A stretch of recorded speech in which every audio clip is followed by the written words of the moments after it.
Audio check.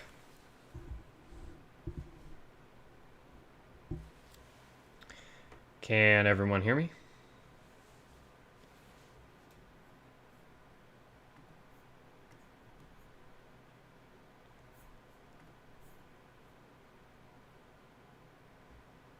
Audio check.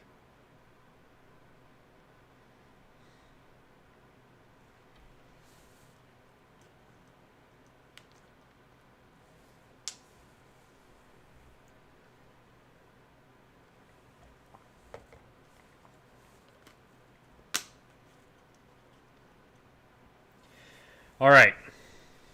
If you all can hear me, thank you for joining Back Perch Weather here on our live breaking news coverage of Category 3 Typhoon Fung-wong, also known as Typhoon Uwan, in the Philippines, as she starts to pull away now from Catanduanes Island, but starting to creep ever closer towards her ultimate landfall, which is set to take place over the island of Luzon in about 7.5 hours, give or take 2 hours, so approximately. But later this evening, Philippine local time, is when we're expecting landfall in Luzon, potentially directly into this area right here, Baler Bay. And of course, we are still looking at what is happening in Catanduanes Island, because they appear to have gotten into the eye wall of Fung-wong for at least a moment there, where most of the day, at least the outer portions of the eye wall, because we've seen some pretty intense footage there from all different aspects of a typhoon's impact. We've seen footage of strong winds, of very heavy rain, and as well as storm surge flooding.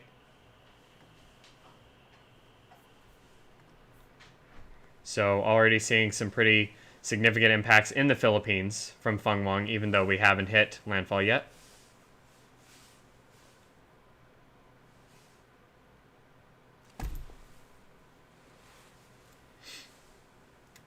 All right. So, to recap what has happened here over the past day or two. Hold on there. Let's see. We have seen some, I would not say extraordinary rapid intensification. It's been somewhat marginal rapid intensification, if that kind of exists as a term. But Fung-wong, as she's come closer and closer to the Philippines, has not exploded really in that sense of the word. We haven't seen really dramatic pressure drops, and the winds have rapidly intensified over the last 24 hours. But again, only marginally. Category 3, 125 miles per hour. Still very dangerous, still very powerful. And even though the satellite appearance, I mean, it's kind of getting more symmetrical now, even though satellite appearance, as imposing as it is, isn't the most organized system, doesn't have the cleanest structure of all time.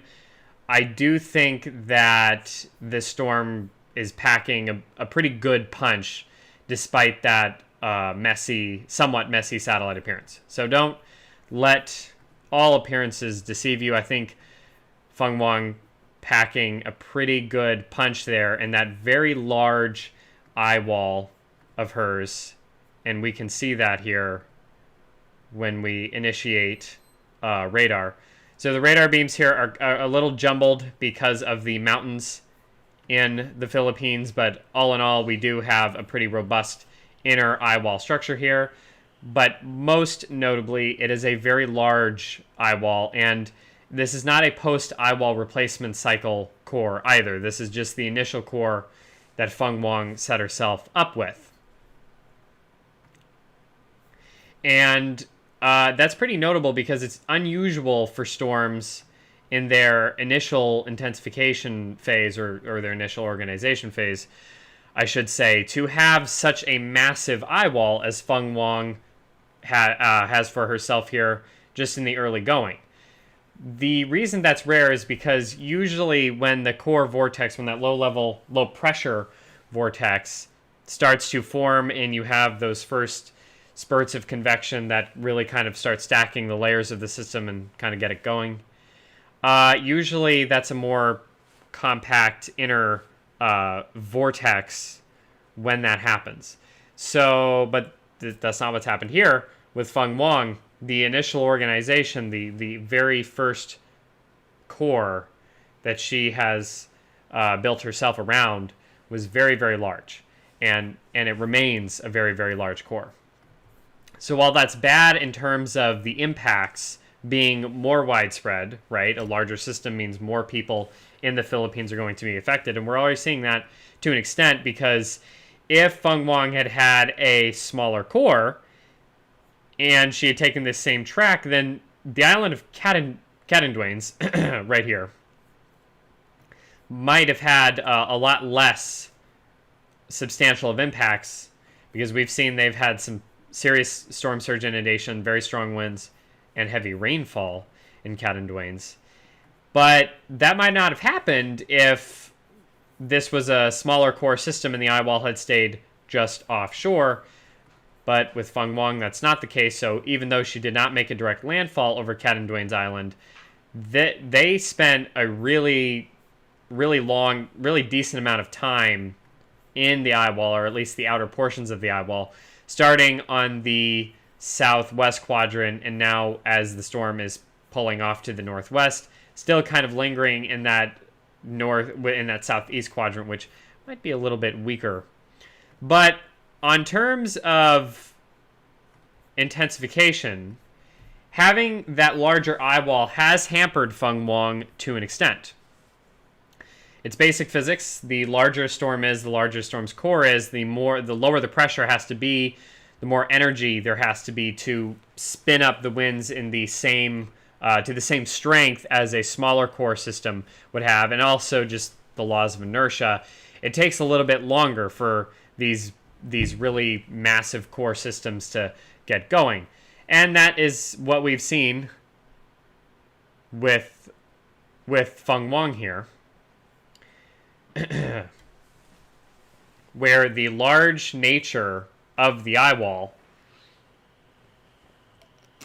and the eye, and really the whole system, has made her very inertia laden. So we haven't seen that rapid explosive intensification that you'll see maybe with a smaller system, or just kind of a medium-sized average system. No, this is a really big lumbering storm that is taking a good amount of time and a good amount of open water to fully strengthen. Now, on these latest satellite trends, Fung-wong is probably looking more symmetrical than she ever has. In fairness. Z from X commenting, I think it has a taste of warm water again. And I believe they're commenting on the fact that, like I just said, we're seeing a bit more symmetry to Fung-wong's core here, unfortunately, in the final stages of approach to landfall.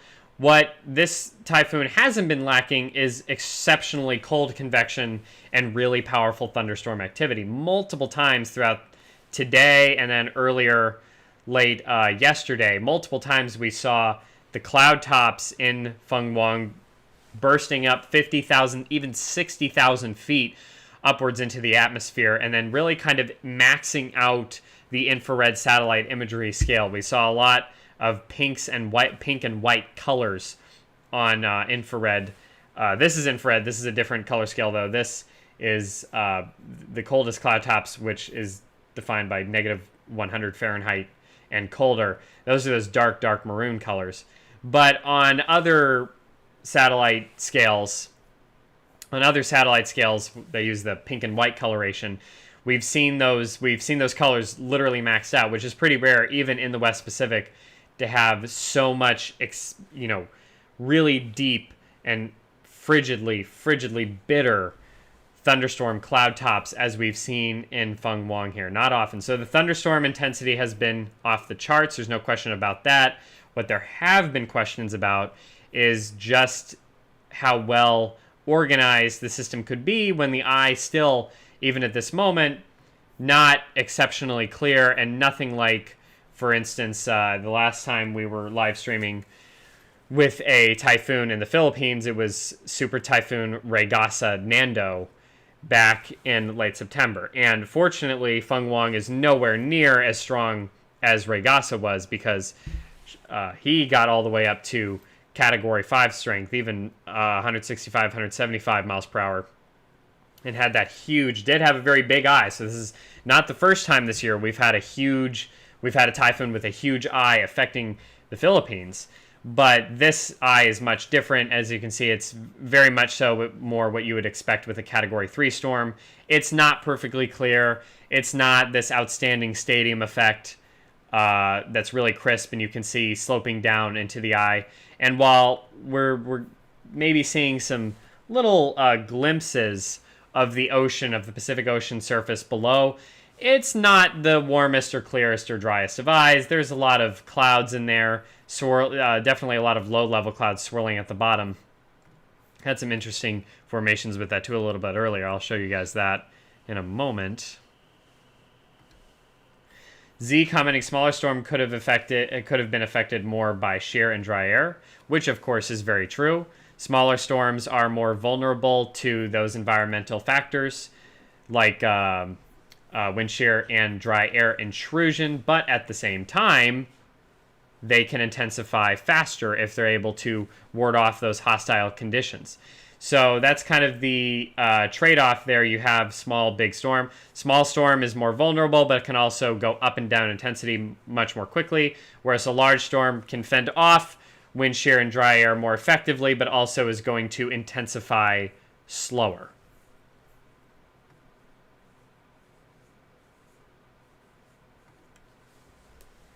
But yeah, that's a bit of the comparison there. The kind of, I guess, meteorologically, you would say the pros and cons of a small and large storm.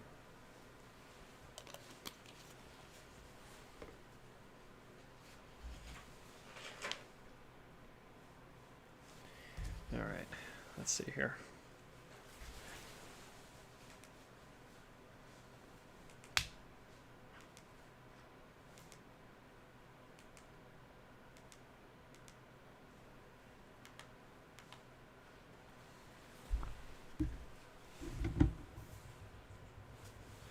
But yeah, so we've seen a lot of reports out of Catanduanes Island, and they are still in really kind of some of the heaviest rainfall, some of the heaviest convection here in Fung-wong's core, but they have received some significant storm surge inundations, some very strong winds, and heavy rainfall as well. Rivers in Catanduanes Island swelling up big time.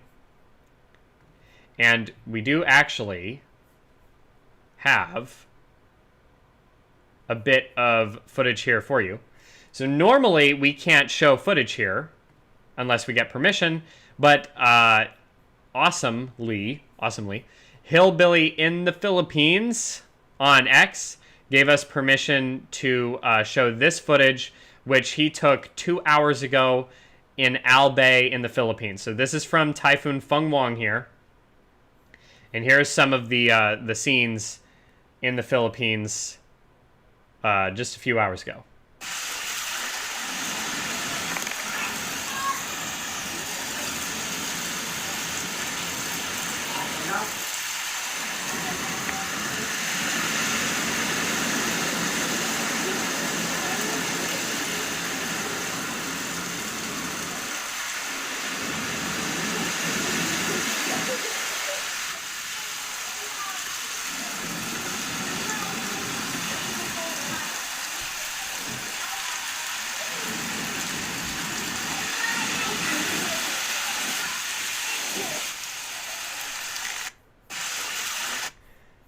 So that is some pretty cool footage from Albay. And in reference as to where that is, Albay is in this general vicinity here near Legazpi City. So that's basically where Albay is. And if we rewind the satellite loop a little bit further, this is the past hour, but let's go to the past 6 hours to give you guys an idea of where. So we just saw that footage from Albay, and where was Albay in correlation? So this is the location I've marked here on satellite, and where were they in correlation to the convection here in the structure of Fung-wong on satellite.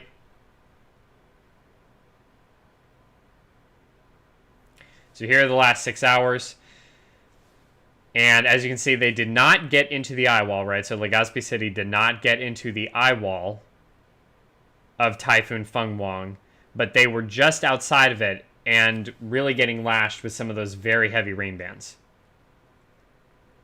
Also, as kind of just an interesting observation here, notice at the beginning of this, look at this curl, like this hooking spiral there in the center of Typhoon Fung-wong a couple of hours ago. That was really interesting to see. I mean, yeah, look at that.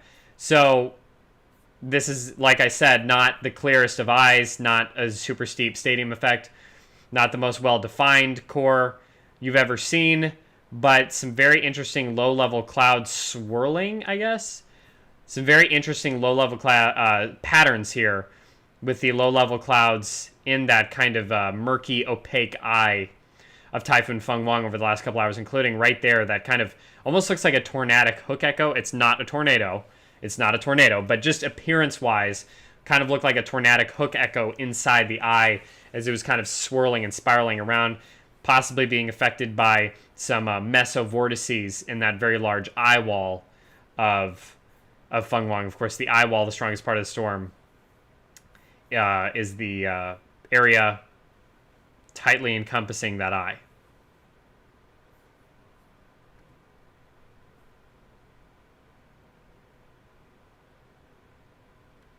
And then if we go here, this is the last 6 hours on radar for the context. So again, some of the radar beams are it's incomplete data because they're getting blocked out by some of the tall mountains on the Philippines, but that general area where we just saw that footage, not the core part of the storm, but definitely some very intense rain bands well within the system's central dense overcast, that central thunderstorm shield.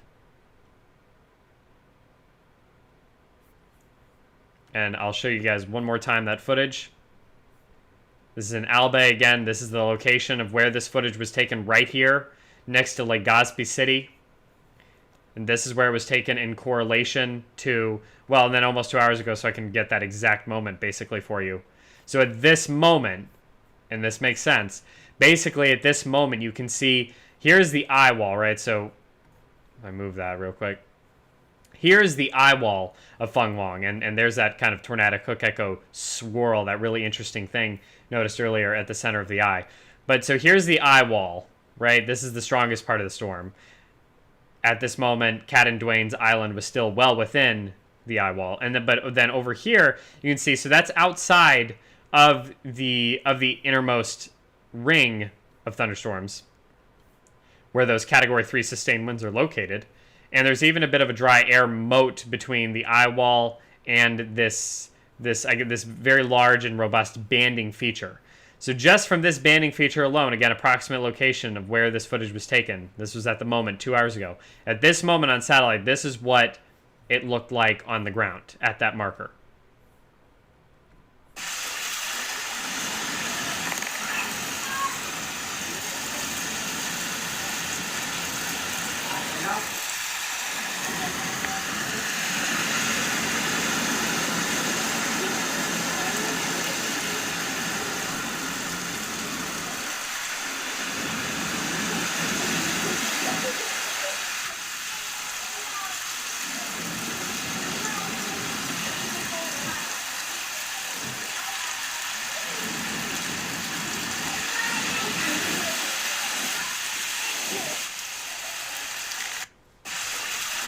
So there you have it, pretty much as you would expect.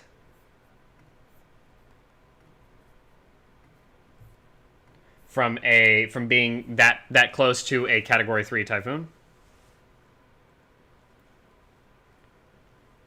And there's tons of footage that has come out of Catanduanes Island, and if you haven't seen that, you definitely should.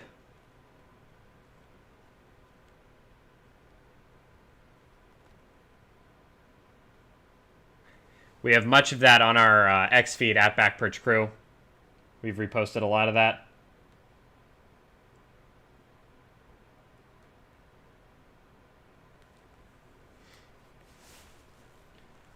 Let's see here.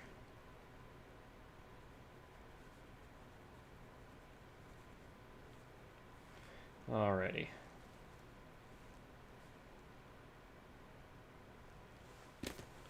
All right. Bobby Perry asking, wonder how hard Subic Bay is or going to get hit. Subic Bay. Is that over here?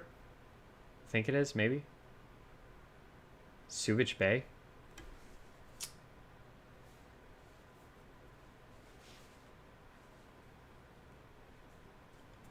Yeah, do you mean near Manila?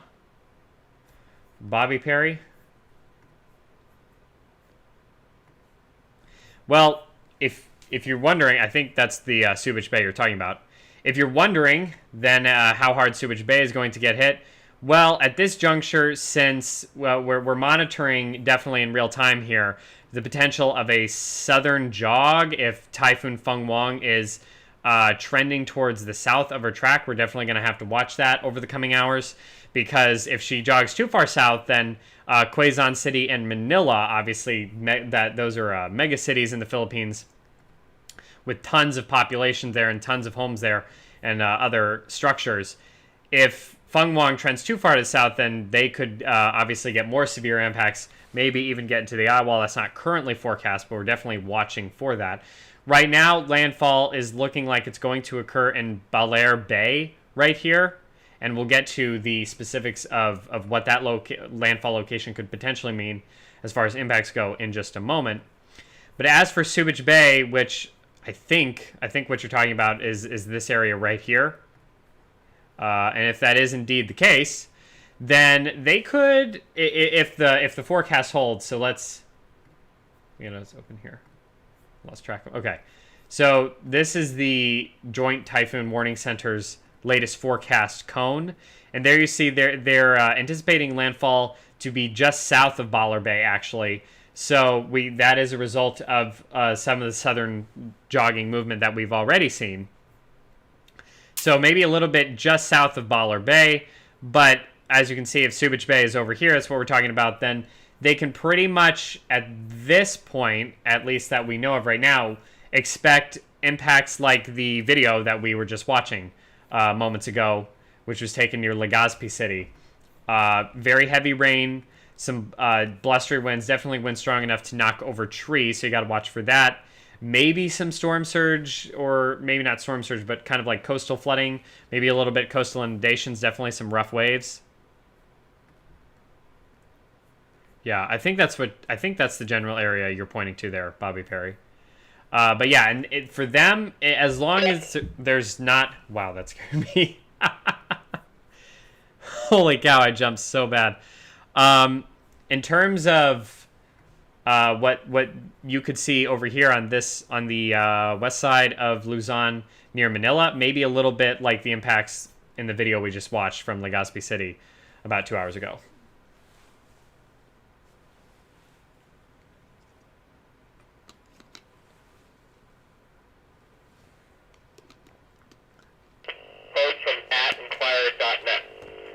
Strong winds and heavy rainfall last Virac, Catanduanes as of 9 a.m. on Sunday, November 9th, due to Fung-wong.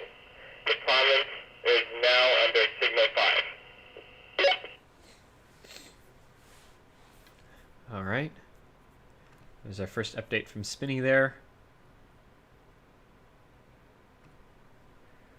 Shabal Sekia commenting, if you see Alangapo, that's where Subic Bay is. Oh, yeah, okay, yeah. So right here. Oh, come on. There we go. So right here. So Subic Bay, then, yeah. Okay, so Subic Bay is right here. Yeah, and so we're going to have to definitely watch for any more southern shifts in the forecast, in the real-time movement of Fung-wong Uwan. But currently, with her landfall trajectory basically going to take place right here, just south of Baler Bay, maybe closer to Gabaldon, and then having her core cross through Luzon like this. Alangapo and Subic Bay, you can maybe expect pretty much the impacts what we just watched in the video a second ago. So some very heavy rainfall, maybe some very coastal storm surge due to the counterclockwise flow of the winds. So there you see if we go forward in the future. So this is anticipating landfall basically where the Joint Typhoon Warning Center is, maybe a little bit north of that. So prediction-wise, so maybe the eye could go in here, right directly into Ballard Bay, maybe just south. Either way, very close. This is basically the trajectory. And so you can see that at this point, right? So this is tomorrow. You can see at this point that due to the counterclockwise flow of Fung-wong, that you can see there will be onshore flow directly into Subic Bay and Alangapo, and also into Manila directly as well. But the fortunate thing is that the core of Fung-wong and Uwan up here, she's going to be all the way up here. Right, so you're not going to see the strongest onshore flow into Alangapo, Manila, and Quezon City, right? So it could be significant for sure, and maybe you have some big-time waves crashing up against the beaches there, maybe some beach erosion. Yeah, I would definitely expect all of those. But since the typhoon would be up here and also is just generally pulling away up to the north by this point, wouldn't expect the strongest of dangers to occur in Alangapo. But always have to watch for the rainfall issue, potential flooding. That's true for really any location at this point in Luzon. Anywhere in Luzon, you see this big rain bands kind of arcing across the island right now, and then the central dense overcast of Fung-wong, delineated by this core of thunderstorms right here, is just now moving onshore. So really, anywhere in Luzon, you have the chance for life-threatening flash flooding, maybe even some landslides in mountainous areas. So you have to watch for that really everywhere. In terms of other impacts, though, wind not going to be the strongest, and storm surge not going to be the greatest threat per se. With the exception of, well, maybe not, if Fung-wong takes a very dramatic shift to the south. It's kind of been more like a slow trend so far. Z with a good comment here, saying it's very similar to Man-yi last year. Yeah, and I actually have that here. Right here. So, I was thinking of this earlier. Yes, this is the second consecutive year, and I also posted this over on X. Early to mid-November, as the time frame we're in right now, is a very dangerous time frame for the Philippines in the context of powerful typhoons, because today or last night and today, depending on which time zone you're in, was the 12th year anniversary of Super Typhoon Haiyan, also known as Yolanda in the Philippines, right?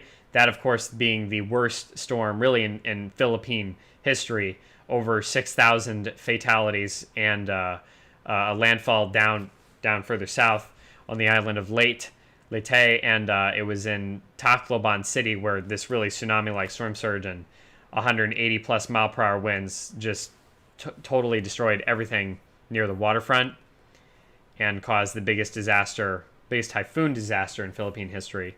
But then just last year, we had, of course, the infamous 4 typhoon landfalls across the Philippines in just an 11-day time frame, and that was capped off by the most powerful of them all, which was Super Typhoon Man-yi, known in the Philippines as Pepito. Here was Man-yi at peak intensity, a Category 5 Super Typhoon at peak intensity, and you can see there the very clear and well-defined eye just offshore, and then here was here was the Philippines right here. So here was up here Luzon, and Man-yi eventually made landfall here, down Catanduanes Island down here, and he made landfall on Catanduanes Island first, and then struck Luzon. Here's the track of Man-yi last year, almost this exact same time last year, a few days from now. So, as you can see, he reached Category 5 peak intensity right here, made landfall across Catanduanes Island as a high in Category 4, and then even though his eye caved in from that landfall over Catanduanes, then kind of reorganized himself in time to pretty much retain the same strength, high in Category 4 intensity, make landfall in Luzon, almost in this exact same location, the Baller Bay area, where we're expecting... Well, here, I'll do the cone for Fung-wong right now, where we're expecting Fung-wong Uwan to make landfall. So a very similar storm. She did not make landfall across Catanduanes like Man-yi did, but she came very close, and the island was definitely enveloped in the eye wall for several hours. So yes, very similar to Man-yi of last year.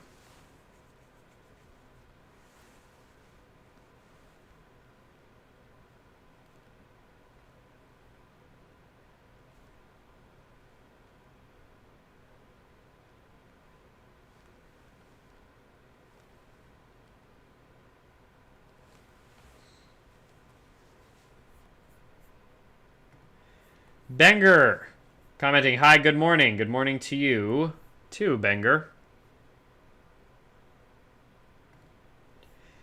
KevinLeprosy.com, the Rainmaker, what a username that is, commenting, rain's hitting Kappus hard, just 20 minutes north Clark. And Kappus, I believe, is in the vicinity of Tarlac City. Correct me if I'm wrong. Maybe I'm talking about the wrong location, but I think that's where Kappus is. And so Kevin Leversey here, or should I just call you the Rainmaker, commenting that the rain has been coming down pretty hard in Tarlac City. Yeah, no surprise there. Especially the rain is only going to get harder here, especially as the central dense overcast, the core of heaviest convection and strongest winds, comes on shore here now in Luzon. But here you can see Tarlac City, that general location, and radar definitely picking up on those rain bands that are producing that heavy rain going over that location.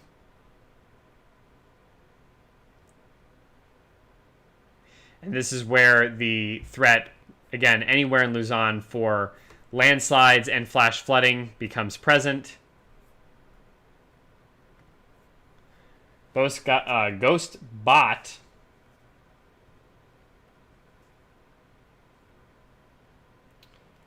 commenting that he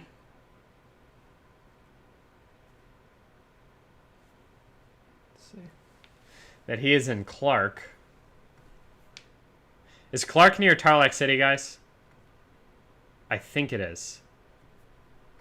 I'm not 100% on that. Are you near Tarlac City, Ghost Spot? In any case, the whole interior, but especially in the southern and central regions of Luzon, can expect the biggest threat for flooding, rainfall, and mudslides, as well as the strongest winds, because that's where Fung-wong is going to directly track over, and already her outer rain bands have been saturating the soils here for the last several hours, and they're yet to get that very violent core, violent not just in terms of wind speed, but also, of course, in terms of rainfall rates as well. It really comes down to the rainfall rate when you're looking at flooding potential. James Ball 77 saying, yes, Clark is near Tarlac. Alrighty then. So indeed, Clark is here. So we have at least 2 people watching from Clark. Actually, all right, so that's a good idea, actually. So everyone, chat, where are you all watching from right now? Where are you all tuning in from? Got 2 people watching from Clark. But where is everyone watching from here, chat?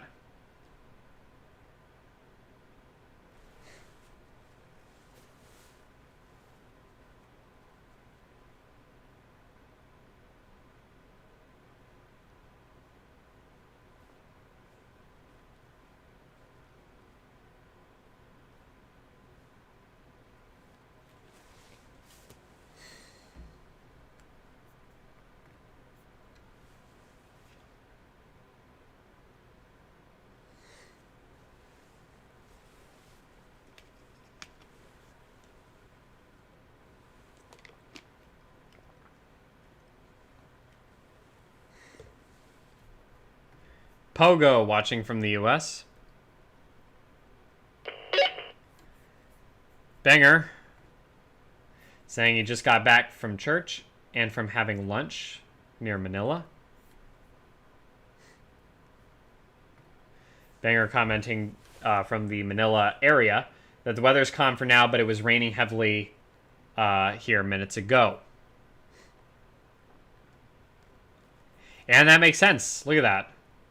We can see right now that moving over the Manila... At frontier forecast. Fung-wong has strengthened to a Category 4 major typhoon with sustained winds of 130 miles per hour.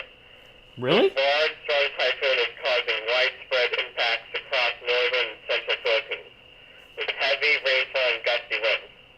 The eye wall is battering areas like Catanduanes right now. Fung-wong is forecasted to continue heading west-northwest and make landfall around Baylor Bay on Sunday night most of the time.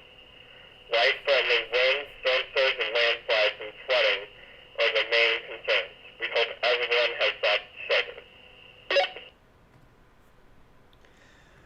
All right, so that report from the Greater Manila area, you can see right now that so Banger was saying that it was raining pretty heavier earlier, but right now it's kind of calm.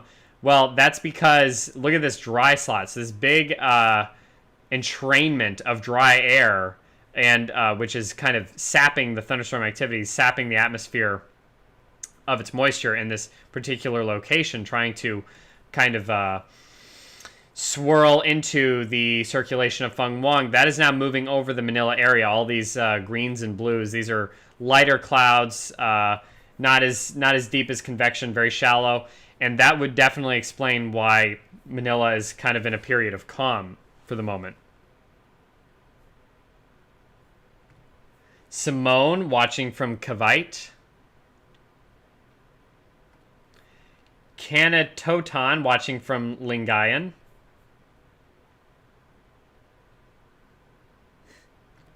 James Paul 77 asking, I'm from Tarlac. Eyewall may pass us, yes, considering its large size. Yes, you definitely have to be worried about the eyewall in Tarlac City. 100%. So definitely be prepared for that. Category 2 or 3 for sustained winds, possibly for Tarlac City, especially if we see these kind of not big southern deviations, but sort of a southern trend or a lean on the southern end of the forecast for Fung-wong, which has been the case over the last several hours. And the last Joint Typhoon Warning Center cone does indeed reflect that southward shift, with a projected landfall now to take place just below Baler Bay. And so that would place the landfall location here. And if this is the trajectory across, and you see how enormous this eye is, yeah, that Tarlac City, you might get dead center eyewall on the southern quadrant of Fung-wong. So definitely batten down the hatches. Definitely be ready for that. We'll see just how strong the eyewall is. But again, despite this relatively rugged satellite appearance, I would anticipate, definitely be prepared for this eyewall to be pretty punchy, pretty strong. Banger residing near Manila. Also commenting, Catanduanes is getting wrecked right now from heavy rain and winds. Yeah, guys, so I can't show all the footage here on stream, but definitely go if you want to see, if you haven't already, and if you want to see a lot of the footage that's coming out of Catanduanes Island, which is right here, and has been getting tormented by the eye wall of Fung-wong, Uwan now for quite a long time. There was no direct landfall over Catanduanes, but they've been in the eye wall for a very long time now. So if you want to see some of the footage that I've seen, wind footage, rain footage, river flooding footage, and storm surge footage, most notably too, from Catanduanes. So if you want to see that, and if you haven't already, I have a bunch of the videos reposted on my X feed at Backperch Crew. But yeah, it's definitely where the worst impacts have been thus far. Obviously, though, we're looking at Luzon and specifically the Baler Bay area to face the greatest effects from Fung-wong going forward.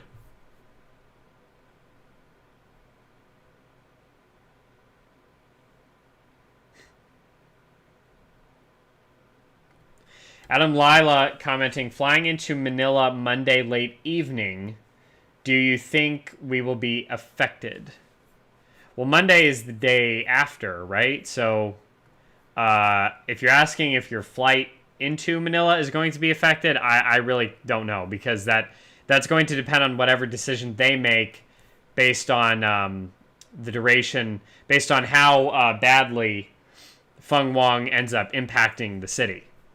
So I really don't know.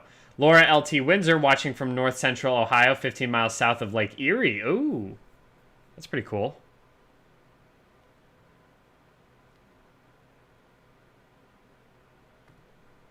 How are you watching from Baguio or Baguio? Banger reporting that a town in Aurora had their coastal road closed due to waves battering the road. Well, I would certainly believe that. The waves are definitely serious. Oh, you know what? I'll repost that. I'll repost that video too. There's a couple videos of some of the waves coming in, and they're pretty substantial.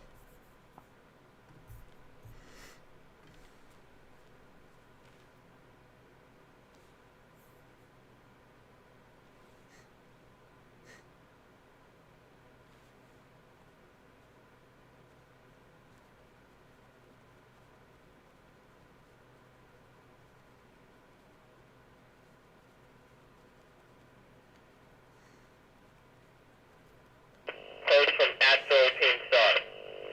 On Pagaso's track forecast, the center of the eye of Fung-wong will continue to move over the coastal waters of Catanduanes, pass close to Catanduanes and Polio Islands this morning and afternoon, respectively, before making landfall at or near its peak intensity over the central portion of Aurora tonight or tomorrow, November 10th, early morning.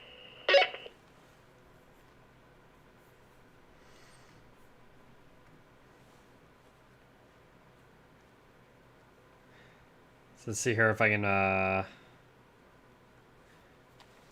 one of those videos. Oh yeah, so new video, guys, from James Reynolds 47 minutes ago. I'm reposting this now to my X feed at Backperch Crew, and it's a pretty crazy video of just to show you how huge the swells are and the waves are now crashing up against the waterfront in Baler Bay, where landfall is expected. Baler Bay really could be ground zero when it comes to landfall. And oh wow. And also a video 2 hours ago of some really serious, what looks like to be freshwater flooding in Albay. So we'll get to that in a second, but yeah, wow. So here we go, guys. It's getting serious. Things are intensifying, and the footage is coming in, and we have an abundance of it. There's definitely a ton of freshwater flooding right now going on.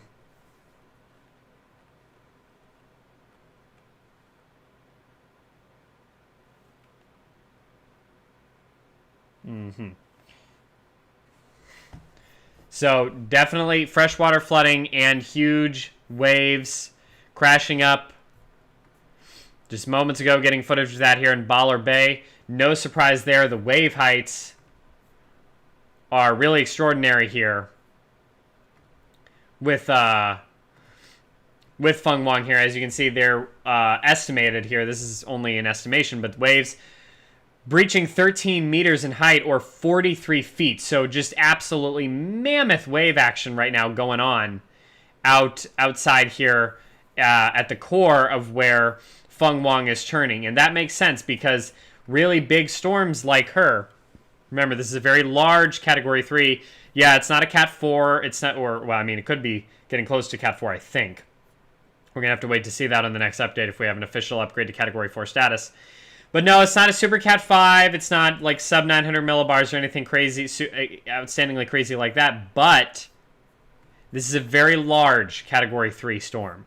Okay, and so that not only broadens the impacts out everywhere, that not only affects more people, but it also does things like it generates a higher storm surge, and it definitely generates monster wave heights. 13 meters, 43 feet, just look at that. And so here's kind of the forecast progression of how those waves are going to come in.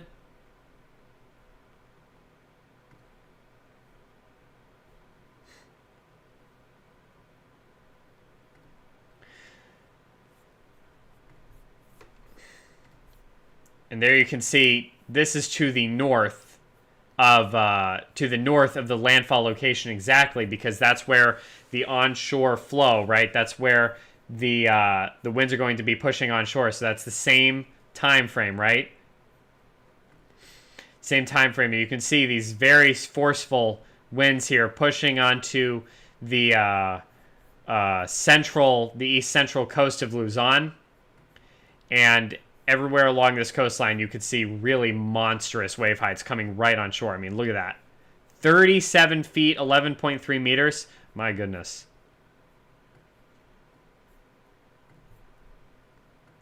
Those are some serious wave heights.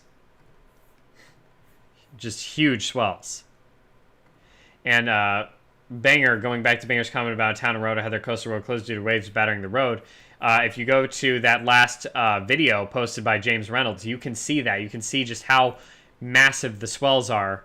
And that really then makes it no surprise that we are seeing roads getting closed in Aurora, which is basically where we're anticipating landfall to occur. Here's the forecast progression of landfall.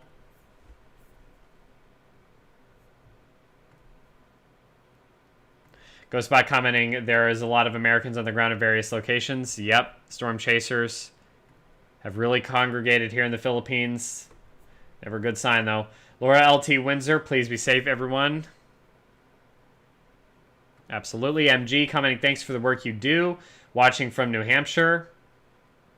Thank you for the comment, MG. Yep, this is what we try to do with these live streams, is covering these events live anywhere around the world and just trying to get as much information out as possible to anyone, but especially anyone who are either actively getting impacted with the storm, or they know friends or families who are getting impacted with the storm, or if they're about to get impacted by a storm. So anyone in the Philippines, in the general vicinity especially, is who we want to get the most information out to, the best we can.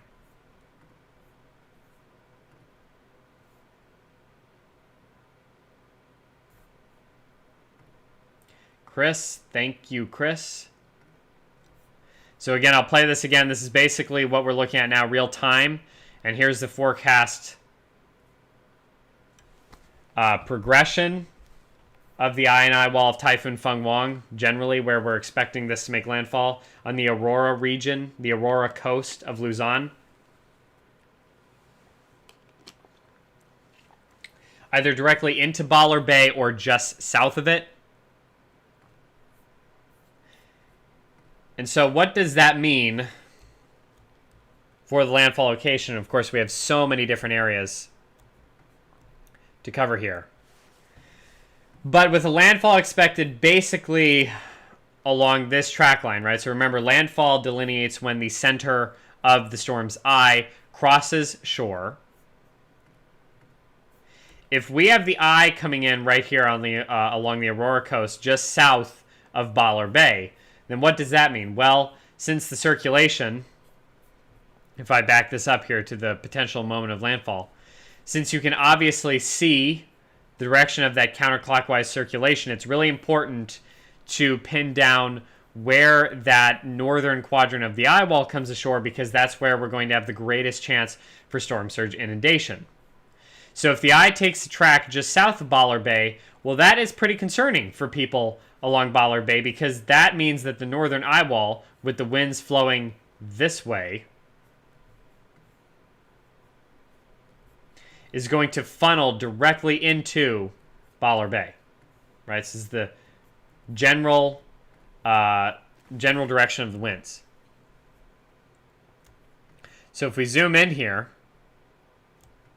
to Baler itself,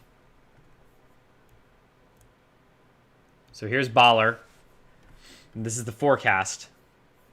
And I think this forecast right here might be a little bit too slanted to the north. Mommy reposted the stream. Thank you, Mommy. But yeah, so when you look at this flow, this might be a little bit more, a little bit too far north based on the current satellite trends we're seeing. But basically what we're expecting for the landfall location, should it come to fruition, is a pretty serious storm surge risk, because here you have Baller Bay, and here you have the town of Baller itself, which is sitting right on the water, and a landfall just south of this location would mean direct onshore flow, not just this direction, right? Not just with the western vector of motion, but also with a little bit of southward flow too, with the winds. And that could potentially push seawater directly into the town of Baller. So this is an exaggeration. I am not at all saying that the water is actually going to go that far inland. This is just a representation. But yeah, definitely something to be concerned about, especially for any homes and structures here. This is where we could see a direct onshore push. And with storm surge, we always are looking for like these bays and these kind of, anytime you have like a bowl shape or a cup shape to the coastline, that is cause for concern, because that kind of funnels the water even more effectively than you say if it just went straight into kind of a flat coastline like this. So with that flow into Baller is definitely ground zero for where we could see some of the most substantial storm surge inundation. And of course, From at noon 5 Super Typhoon wreaked havoc. Several houses were destroyed and roads were flooded in various barrackways and Catanduanes due to the onslaught of Super Typhoon Fung-wong. Among the most affected are the coastal barrackways that were also battered by strong waves. Signal number 5 is still hoisted over the entire province. Dang, okay, so reports now, guys, from Catanduanes officially of houses being destroyed is what that sounded like. Thank you, everyone, for reposting and liking the stream. It gets it out to more people. And that's all we're trying to do here, is kind of break down what we're seeing here in real time and what certain areas can expect. But yeah, so you check off storm surge. Right now, storm surge, Baller, definitely the area of greatest concern. Banger commenting, hi, just got back. And but let's just go to the real-time satellite imagery again real quick while we look at this comment from Banger, saying, yeah, I just got back from watching other live streams from ABS, CBN, and DZRM. Currently, over 300 flights are canceled, delayed, or affected. So, seeing the impact there for airports.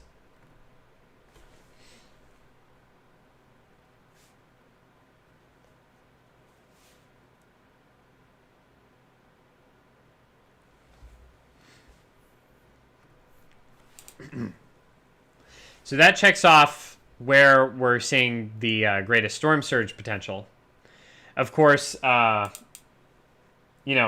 have to worry about storm surge really anywhere where this where the core gets close to. So, I hate when it does that. Okay. There we go. That's back to real life. But the Calabarzon region, they have got to watch out too. Because as Fung-wong, so her eye's about here right now, and as she moves in this direction, potentially with a landfall occurring like this, you could see storm surge down here. These islands with Calabarzon, maybe also funneling into these bays down here. Not nearly as much as what you can expect up here along the Aurora coast, right? The Aurora coast in Baller Bay is definitely ground zero for the most dangerous storm surge potential. But we can't count out some coastal flooding down here in the Calabarzon region as well.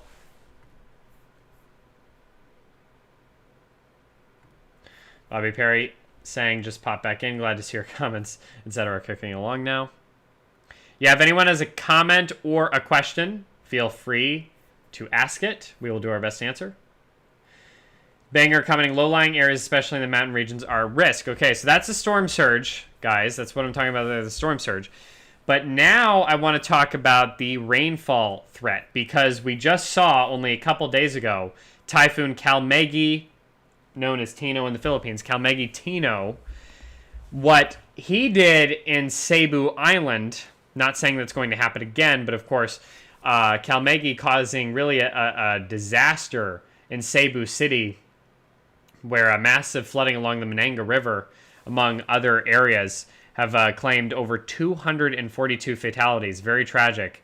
And still 100, I think it's like 137 plus people are still labeled as missing. So an all-out disaster down south, further south in the Philippines. This down here is where Kalmegi made landfall. So fortunately, even though some of these outer rain bands are affecting Cebu Island and Cebu City, they're not getting the worst of the impact from Fung-wong. So that's good for them, because they are reeling from an all-out disaster, an all-out flooding disaster that has occurred from Typhoon Kalmegi just a couple days ago.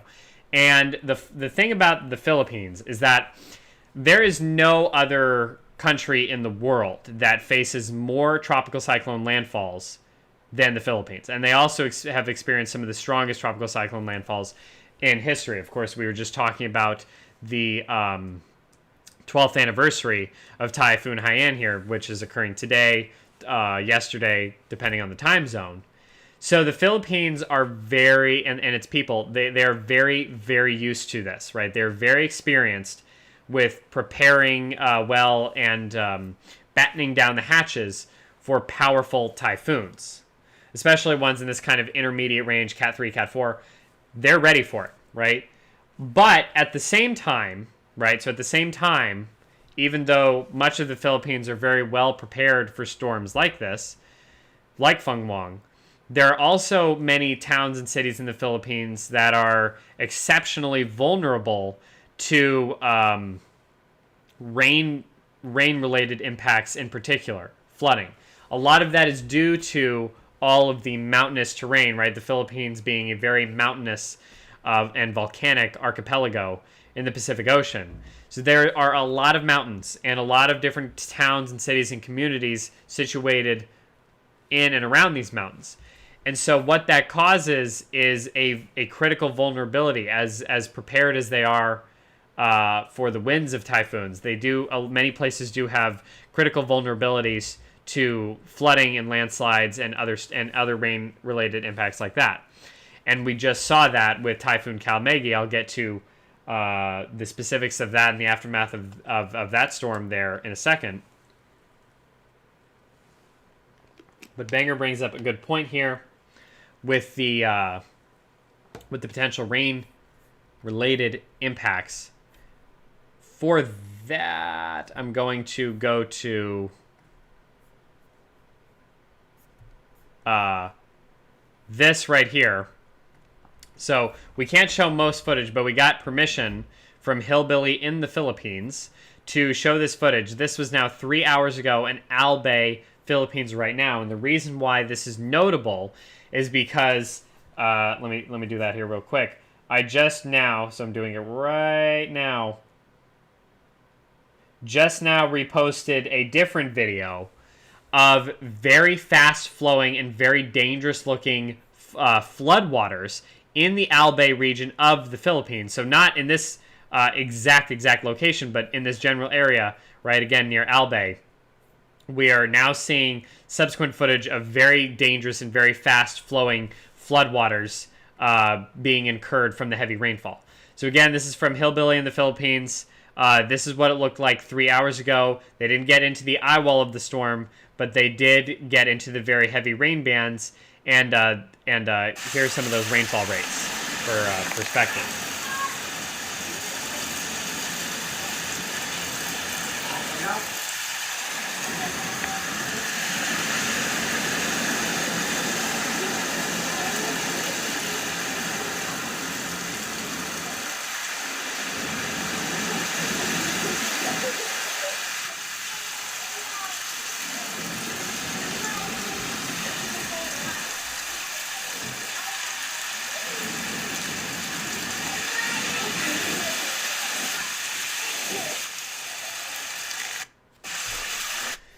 So that's what it looked like in Al Bay earlier.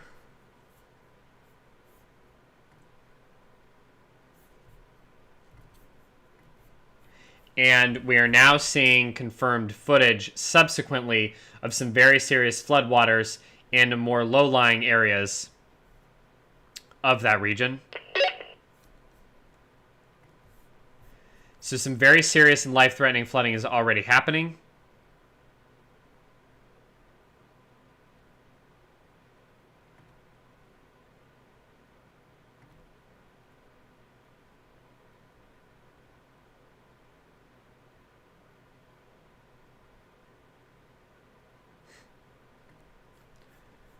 Oh, okay, so it is Subic Bay. Okay, Subic Bay.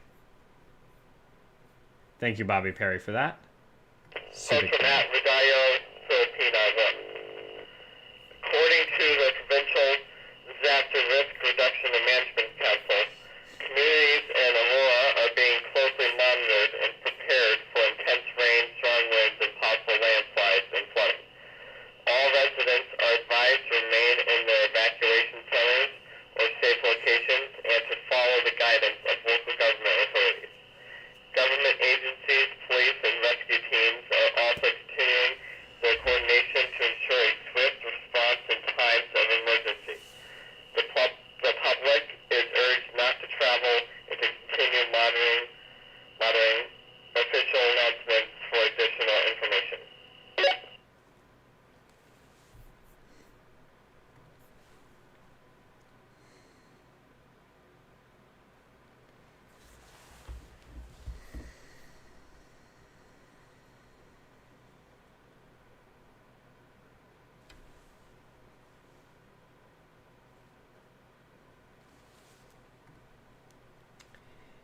Adameumhi asking, does the rain bands of this typhoon greatly affect the province of Batangas?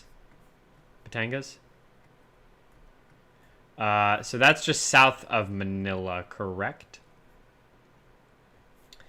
That's just south of Manila. Yeah, in terms of rain bands, Batangas could continue to get those rain bands for several more hours. And yeah, I mean, not from the eye wall. The eye wall's not going to go that far south, but in terms of rain bands and potential flooding, definitely.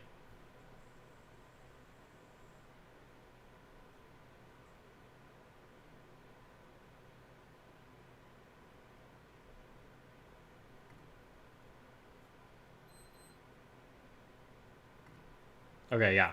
Yeah, so, so serious, you're going to be affected greatly by the rain bands, right? And we were talking about the flooding risk, the inland flooding risk, and that's present really for anywhere. It just depends on what location gets how much rain in whatever short amount of time, right? More rain in a shorter amount of time is going to lead to a more dangerous threat for flooding.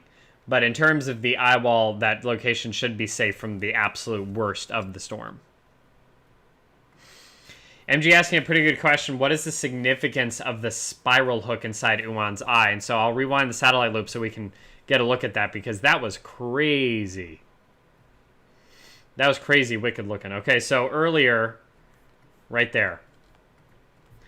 So 6-ish hours ago now, right as Catanduanes Island was getting into the eye wall of Fung-wong, we saw this spiral hook. At least that's what I call it. This spiral hook of the low-level clouds at the center of Typhoon Fung-wong Uwan's eye, and that was pretty crazy to see, right? Just a really crazy little bit of structure there. And this is what it looked like zoomed out. I mean, just really wild stuff. In terms of a significance, none really. That doesn't. It's not affecting the storm structure in any way, and it doesn't mean anything really for the potential impacts there on the ground. Really, all that was kind of a little bit of raggedness to the eye wall, to the inner eye wall of Fung-wong, kind of getting a little bit disrupted a bit. I think nothing else, but maybe just its own structure, maybe a little bit of land interaction. But yeah, that really doesn't mean much of anything beyond just, oh my gosh, that looks really kind of spooky. But yeah, not much meteorological significance, I would say, with that. But a very unique structure. Or, I guess structure would not be the best word. But, feature. Yeah, feature.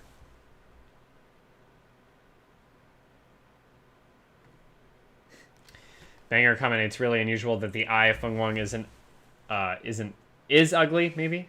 Is ugly, yet able to strengthen to super typhoon level. Yeah, that was the Pagasa, right? The Philippines that delineating this as a super typhoon. It's not a super typhoon on the Joint Typhoon Warning Center scale, which is high-end Category 4. So I don't think this thing is high-end Category 4. But maybe a Category 4...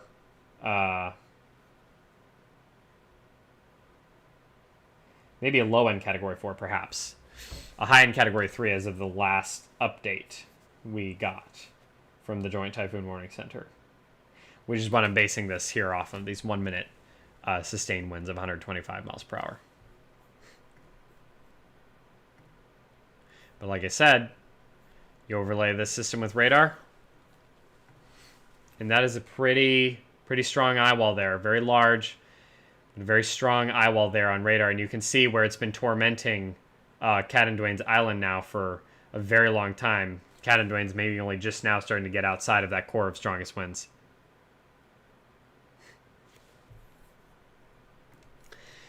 Banger saying, even though Fung-wong's eye is disorganized, it's still a very strong typhoon. I wonder why. Now, that is very true. And I think just one of the reasons why is because, like I said, this is a typhoon. This is an unusually large typhoon starting out. This is not a post-eye wall replacement cycle structure. She just started out like this, forming an eye wall that was very, very large. So I think part of it is just because it's very difficult to kind of get all her structural ducks in a row with an eye wall this large. The convection has been very intense, yes. The eye is not super deep, but also at the same time, super clear. But also at the same time, it's still a very intense eye at 949 millibars. And we do see examples like this every now and then where an eye can kind of be cloudy, messy, not super clean and dry and well-defined as you see with some of those higher-end Category 4s and 5s. But it still could be a very intense core. And that's what we're seeing now. So it really just is kind of the variation. It's really just kind of the variation of storm to storm, the uniqueness of every tropical cyclone.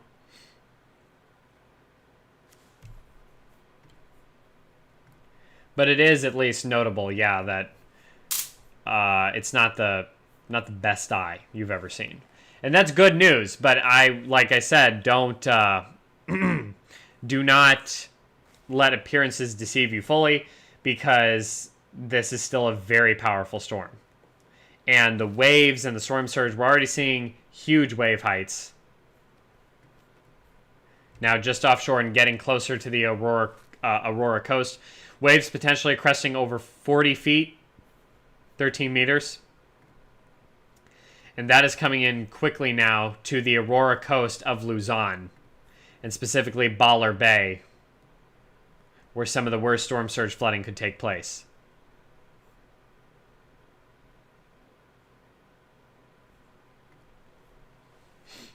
Banger commenting in all caps. Wait, so you're saying that right next to the empty band of dry air is the eye wall?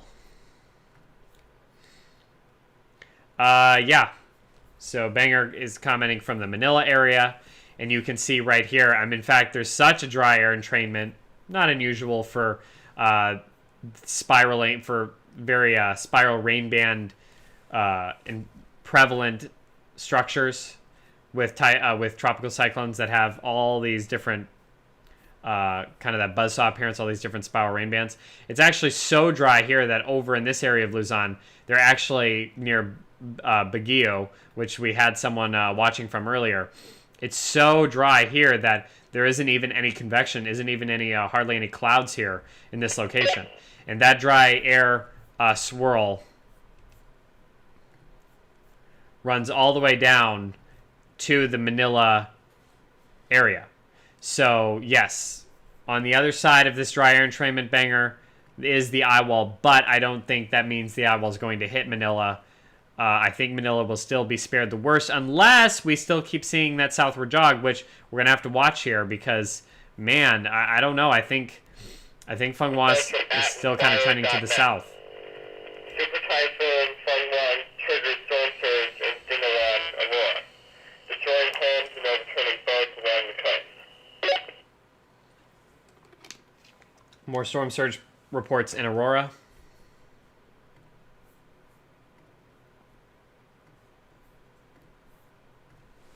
All right, so let's see some of the other reports we have here that's going on.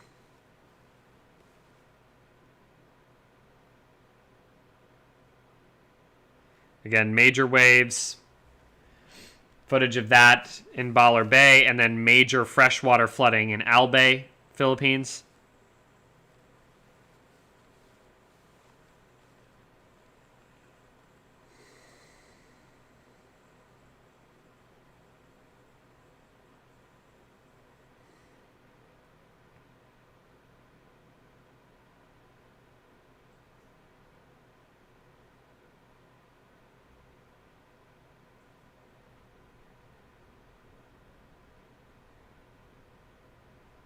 Wow. Reposting this here on my XFeed app Backbridge Crew, a crazy video an hour ago from Josh Morgerman. Looks like I think he might have got swept off his feet by a wave. So that's how serious the waves are right now coming in into Baler Bay and the Aurora coast. Wow.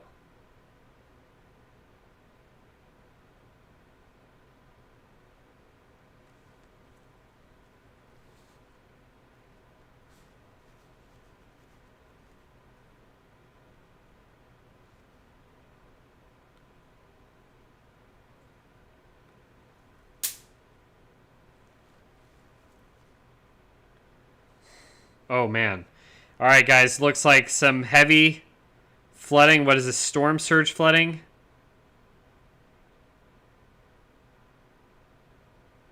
I don't know, guys. This looks like heavy storm surge flooding here occurring in Calabanga.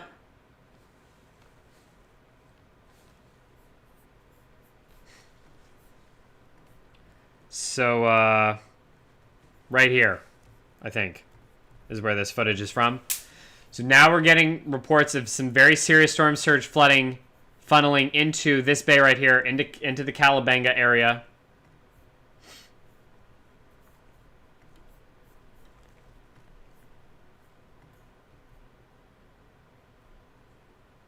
So there's Calabanga right there.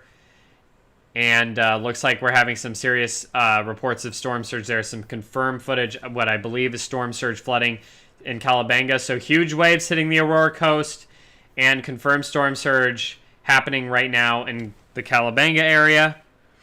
So things are getting really crazy here.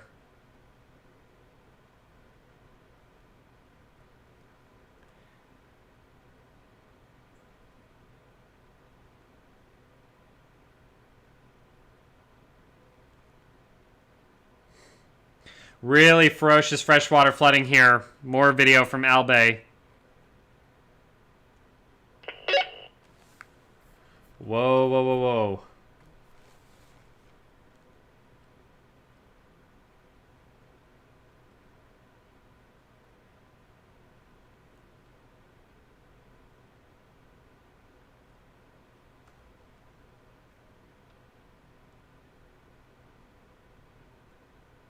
More footage of the strong eyewall winds coming out of Catanduanes. Absolutely juggling.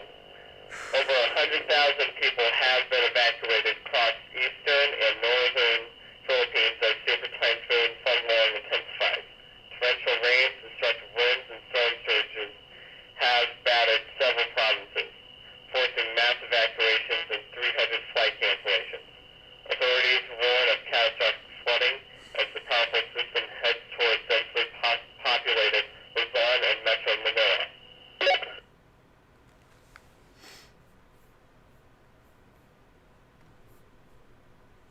James Paul 77 asking, rain has stopped here in Tarlac. What could be the reason?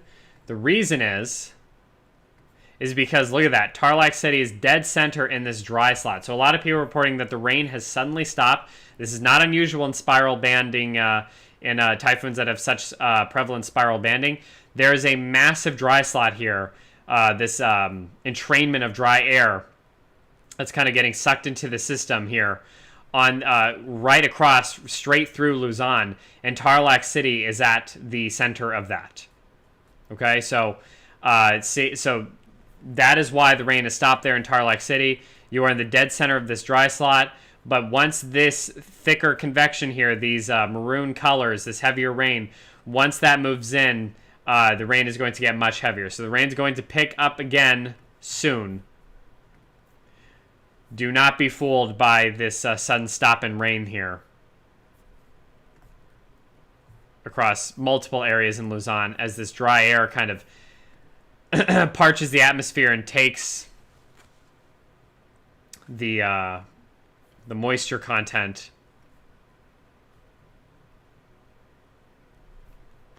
out of the local atmosphere. Holy moly, guys, there's so much footage pouring in right now, and none of it is good. I am really getting concerned for the storm surge in the Baler Bay area. Definitely getting concerned about that. This is not good.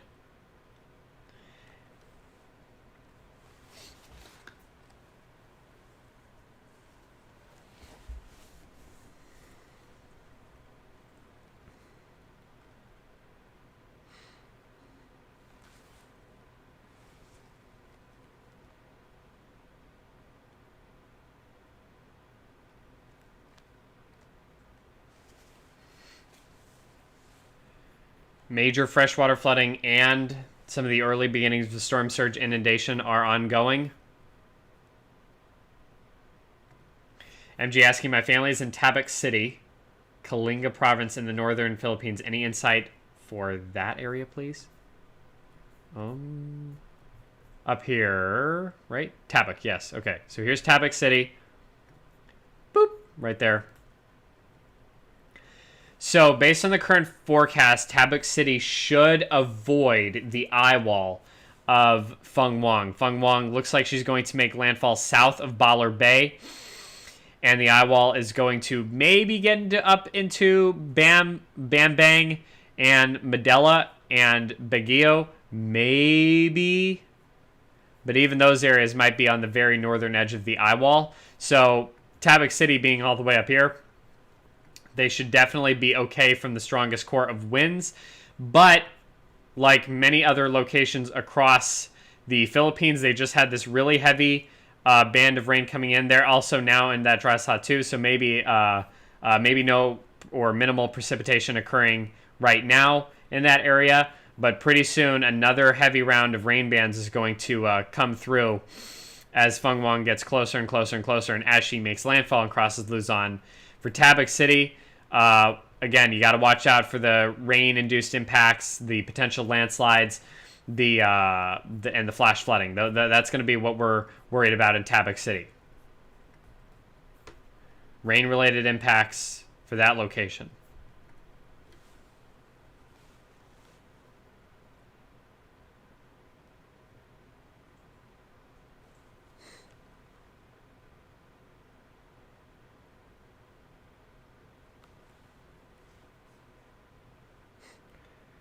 Oh man, but things are getting really, really intense now. 'Cause, look at that. Tarlac City is dead center in this dry slot. So a lot of people are reporting that the rain has suddenly stopped. This is not unusual in spiral banding.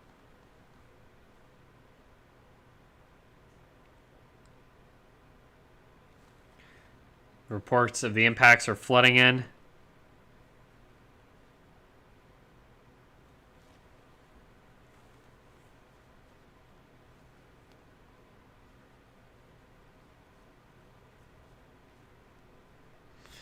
Going to post an update here on X real quick.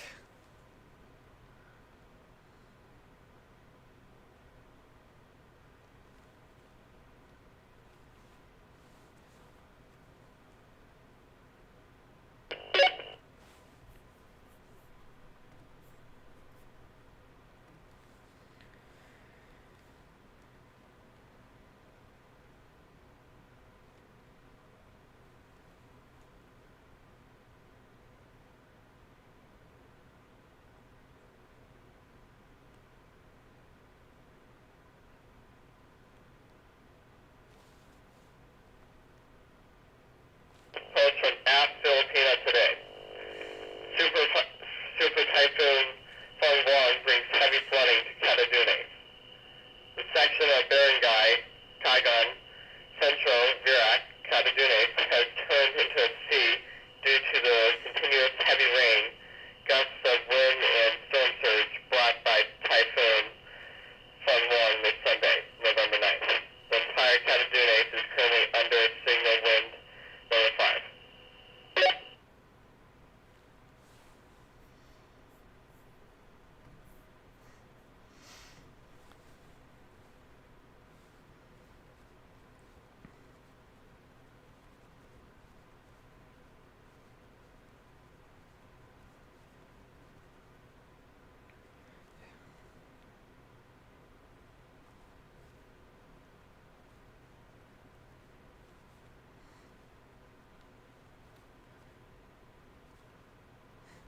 If you're just joining us, thank you for tuning in. Back Perch Weather's live coverage of Typhoon Fung-wong Uwan approaching landfall in the Philippines.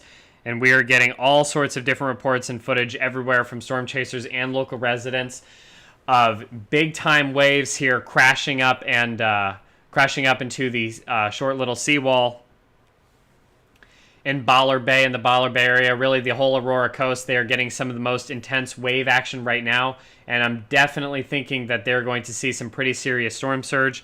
If you look at the wave heights here, they are massive, projected to be over 40 feet tall or 13 meters in height. That's what they could be cresting at. And with that future landfall happening on the Aurora coast, you can see exactly where we could see some of that strongest onshore push, okay, where those white lines are heading towards landfall, right? That's the direction of the wind, that's the flow of the wind. And wherever that's most directly onshore, that's where you could see the most serious storm surge. And it's pretty ominous that we're already seeing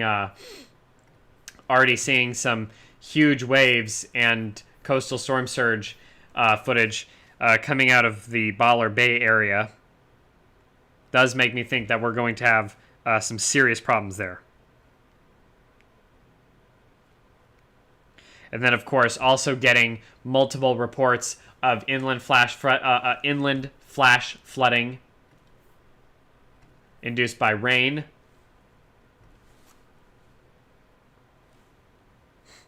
So lots of things are going on, guys. Catanduanes Island, of course, also getting raked by the eye wall, by that 125 mile per hour Category 3 eye wall of Fung-wong. And it's really the size of the system that's causing the majority of the problems. Yes, she's very intense. 125 mile per hour winds are very strong, but it's really the size of the system that's causing so many problems. Her large size not only is impacting more people, but is also generating higher waves, a greater storm surge, and as well as a wider area for heavy rain to fall.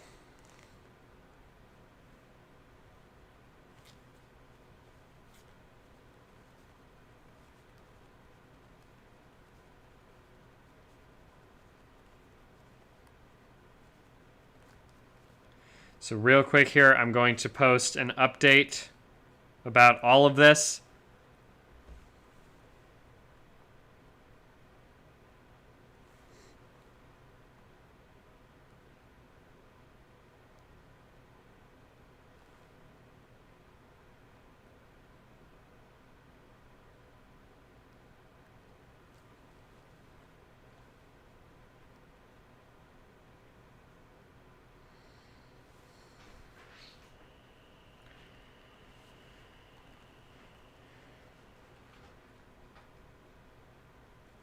Hmm.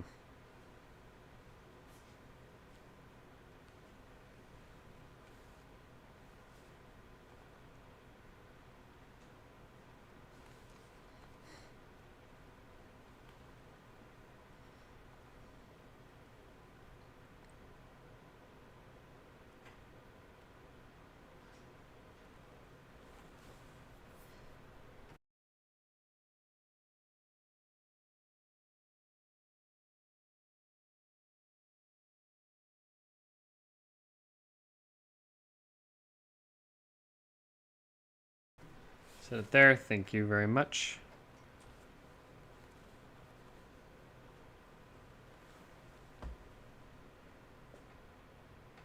Careful. You got it.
Almost done here, guys.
All right.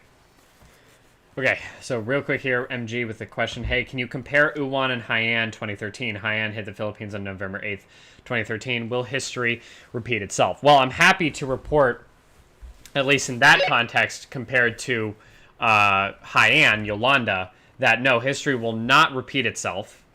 I will continue this after we get to hear this next update coming in. But no, Fung-wong will not be nearly as strong as Haiyan.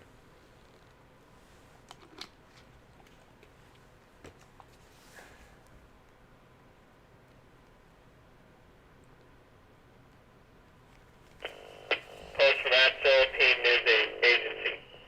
The Philippines Football League announces the postponement of its matches Sunday night at Rizal Memorial Stadium in Manila due to Super Typhoon Fung-wong.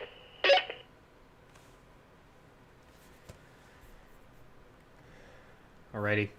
So what we're looking at here, when you talk about comparisons to Haiyan, no, Fung-wong is not going to be nearly as powerful as Haiyan. When you take a look at her satellite presentation right now, yeah, it's powerful, it's formidable.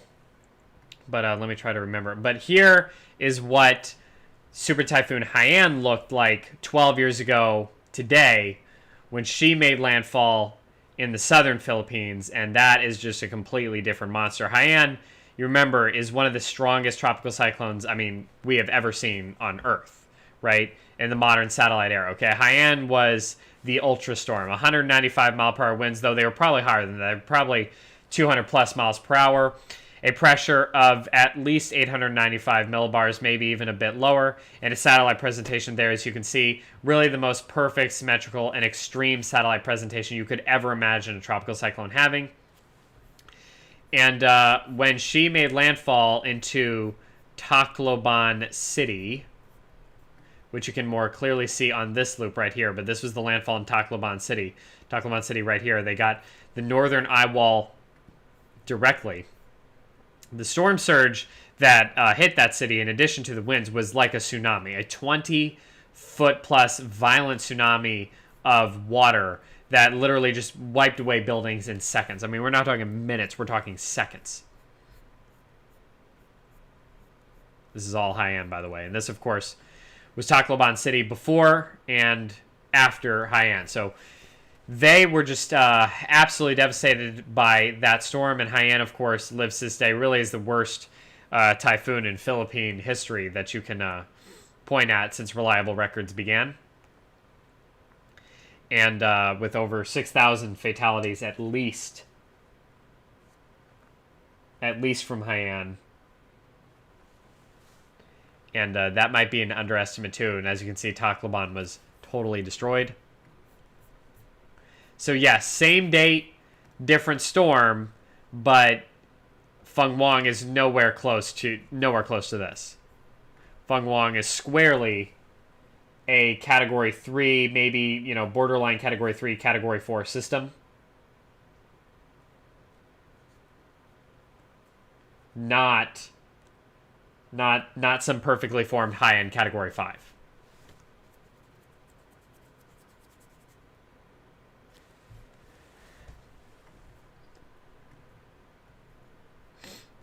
So as the situation on the ground continues to deteriorate, we've seen storm surge reports coming out of this area here, Calabenga, and you can see how that's happening with that kind of shows the opposite, but I think that's kind of overestimating the pull of winds here and not accurately showing how far the eastern quadrant winds are flowing. Either way, we're getting storm surge reports, significant storm surge reports out of Calabenga. Had some in Catanduanes Island earlier, where some of the strongest winds have been experienced. And we continue to see a definite southward jog, a southward trend here for Fung-wong as she closes in on landfall.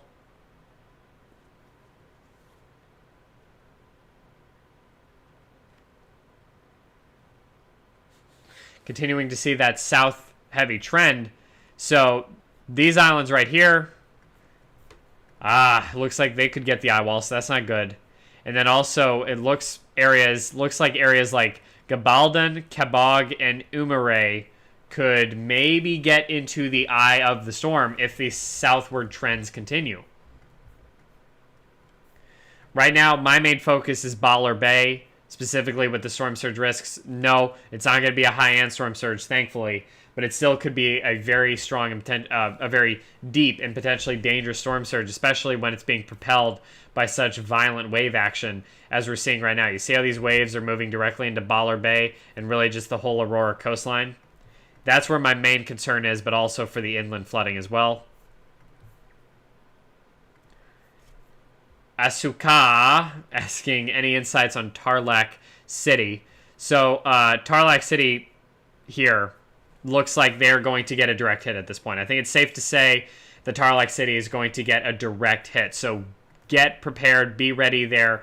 The southward trends have continued for Fung-wong, and because her eye wall is so massive, even if she were to go just north of Tarlac City, they could still get some of the worst of winds, but I'm not even expecting that at this point. At this point, I think Tarlac City could, honestly, they might even get into the eye of the storm.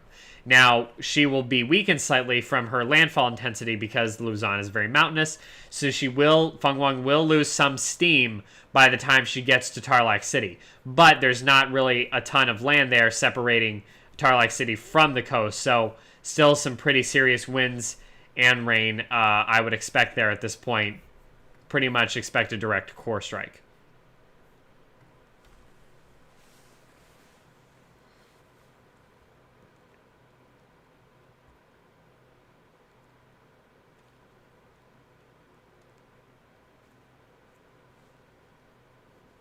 But this is all ultimately some very bad news for Baller Bay. For no other reason than the fact that we're already seeing huge waves crashing into that Aurora coastline. One of the storm chasers there was even... it looks like in one of these crazy videos that he even got swept off his feet. Okay? We also have a new video coming in. This is a really crazy video, you guys. Recently, just in the last hour or so, a hanging bridge in Camalagan, Camarines Sur in the Philippines, absolutely going berserk, bouncing up and down this way and that from the very strong winds of Fung-wong. That is a crazy video if you haven't seen it.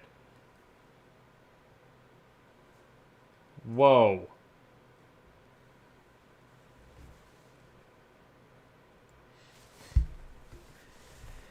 So once again here, the Philippines facing a very dangerous typhoon here in early to mid-November. This is a very notorious time of the year when it comes to the threat of typhoons in the Philippines. Unlike in the Eastern Pacific and the Atlantic Ocean, where you get into November and things really start to wind down, tropically speaking. Not in the West Pacific here, not in the Philippine Sea. That is where some of the worst storms in history for the Philippines have occurred. Only a few days ago, we had Typhoon Tino cause extreme flooding damage on Cebu Island, and particularly in Cebu City. And then that storm claimed 244 confirmed fatalities, with another 137 plus people missing. So that's obviously heartbreaking, very devastating news out of Cebu Island from the last typhoon that just came through. And Calamegi, of course, only Category 1, Category 2 when he made landfall in the Philippines. Now here we have a very large Category 3, borderline Category 4 typhoon closing in on landfall in Luzon. And it's not just the rainfall threat like with Calamegi that we're worried about here. It's also the storm surge, also the winds, but especially the storm surge in and around the Baller Bay area. As we were talking about earlier, there's a key component to storm surge is the shape of the coastline and where you see the onshore push, right? Where are the winds pushing directly onshore? And when you talk about a landfall occurring, right? So if the eye tracks right here and makes landfall south of Baller and Baller Bay, that would push seawater because of that northern eye wall spinning counterclockwise directly into the Baller Bay area. And the reason why that's significant is because you have the town of Baller right here. And we have several storm chasers down here, and I'm very concerned about them, about this town with the kind of saltwater inundation that could be coming if Fung-wong continues on her current trajectory. The shape of a coastline, every time you see a bowl-like shape like that, that is a cause for concern.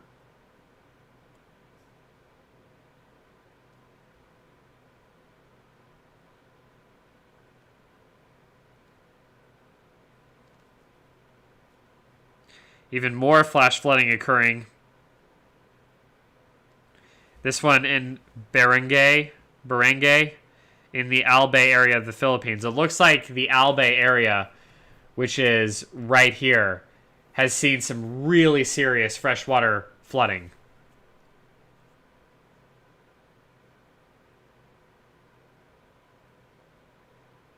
So much footage. And there was also a video from Catanduanes earlier when they were in the midst of the eye wall.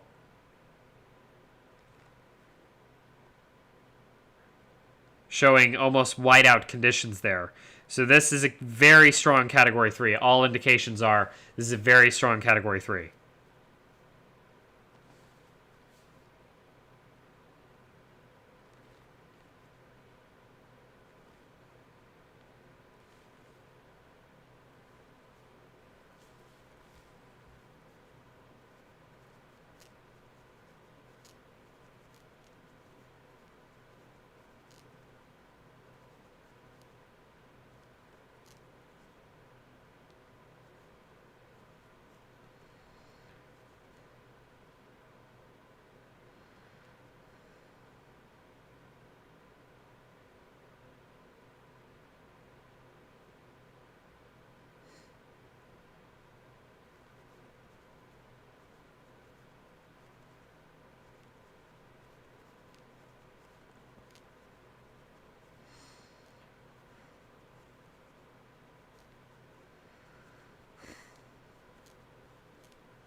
All right.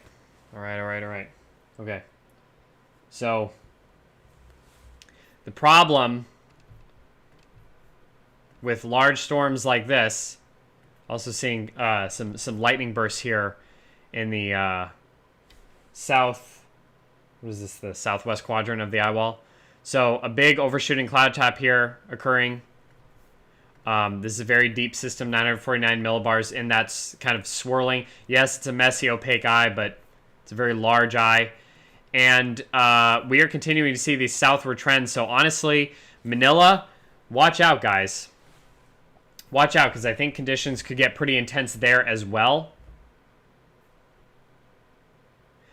But the problem with large storms making landfall like this is that even though you're looking at a Category 3, Category 4 type intensity, that does not necessitate that we couldn't see damage in localized areas, right? So the very large size of Typhoon Fung-wong right now is a lead and contributing factor to how major the storm surge could be on the Aurora coastline of Luzon, particularly in Baler Bay. Here's the forecast progression, approximately, of where Fung-wong is going. And I'm just super concerned about that direct onshore flow into Baler Bay, and then also the town of Baler, because they could be at the receiving end of some very serious storm surge inundation. And not only that, but the rainfall inland too could be a serious problem, since Luzon, of course, is so mountainous, and you have so many different areas that get hit, that can get hit with flash flooding and landslides. The biggest thing with Fung-wong here is, I believe, is just going to be how widespread the impacts are, right? How many people are affected by this very large system.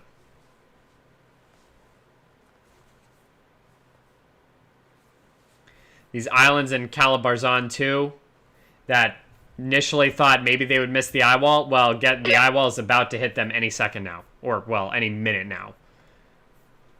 But the eye wall is definitely coming for these islands here, and also could be almost rolling on shore here down in Calabarzon. So there's just so much breaking news right now. So many different places getting very seriously impacted. That very wide eye wall is crossing over land, even though the eye is staying offshore. 5 dams in Luzon had some of their gates open on Sunday as Super Typhoon Uwan headed towards the landmass.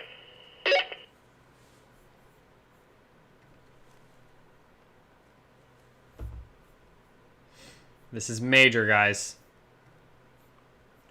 I've seen a lot of crazy videos come out. But yeah, so if we look at radar 2 here.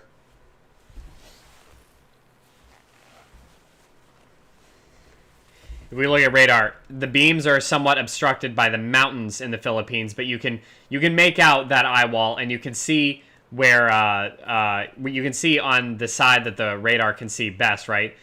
The north, I see that the north and east side doesn't look quite as strong, but that's most likely due to the fact that the radar beams literally cannot see this side of the storm because they're being blocked by how tall the cloud tops are on the western and southern side of Fung-wong's eye wall.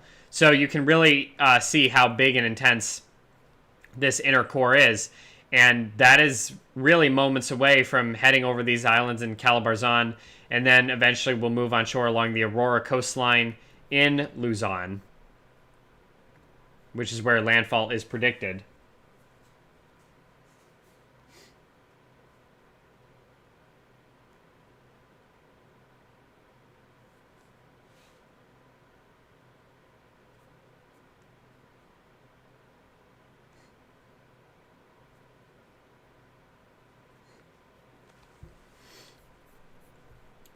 Another question here. Suka asking, how does Typhoon Nari compare to Fung-wong?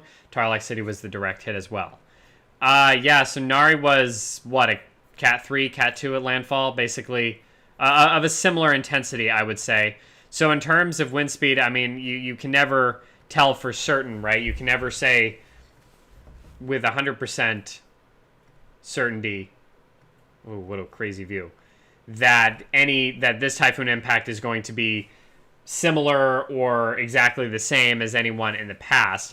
But yeah, considering now that we continue to see this southward jog here with Fung-wong, and as a consequence, Tarlac City looking like they're going to take a direct hit, I guess winds-wise, yeah, you could expect it to be somewhat similar to Nari. Now, with Nari, I don't know what happened, right? Like, was there major flooding in Tarlac City? That is going to is just going to depend, right? It's going to depend on where the heaviest of the rain happens to fall. But I guess wind-wise, yeah, Tarlac City could face somewhat similar of impacts wind-wise to Nari, which was also 2013 too. And look at this, guys. We're now kind of seeing that little bit of a hook spiral swirl once again in the eye of, I mean, there are just so many dynamic low-level swirls and vortices occurring in this very messy but nevertheless intense eye of Fung-wong.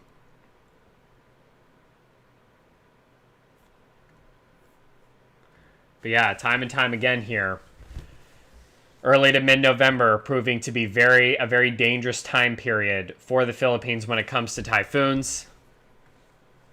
You not only had here, this was the track of Super Typhoon Manyi Pepito last year in the Philippines, of course, much stronger than what Fung-wong is now, but still a major storm. Took a almost an identical path.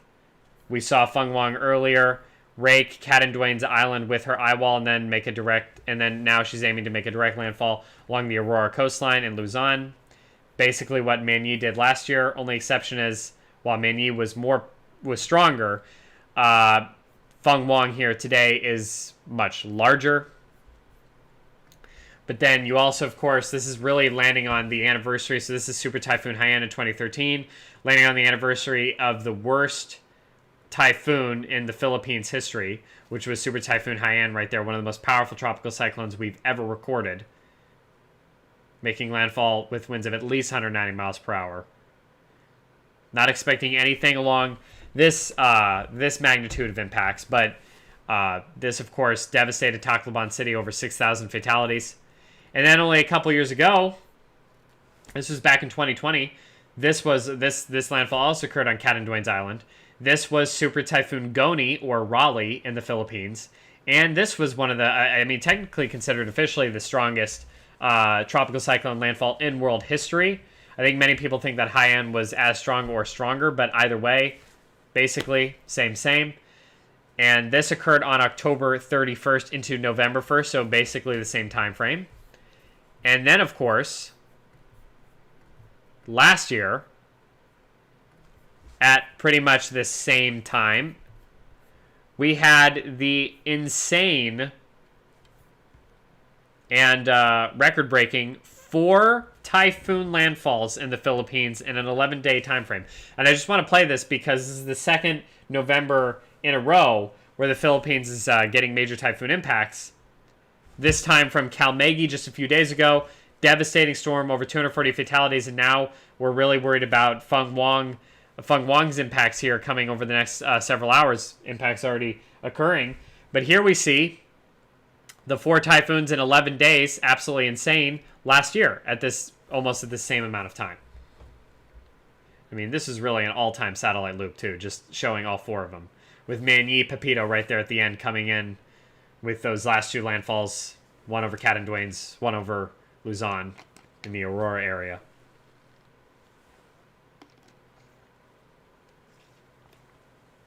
But yeah, this was last year in November.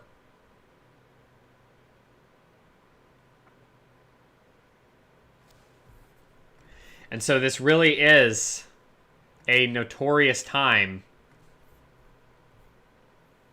for the Philippines when it comes to typhoon landfalls. The eye wall now honestly looks like it at the very least is grazing the shore of Calabarzon, if you're just joining us. We are continuing to monitor this situation here as Fung-wong closes in on landfall. MG commenting, Maui's hook appeared again. Ha ha ha. Yeah, look at this, guys. For the second time today, look at this spiral hook feature. It wasn't not as quite as pronounced as the one earlier, but this spiral hook feature with the low-level clouds in Fung-wong's eye, really crazy.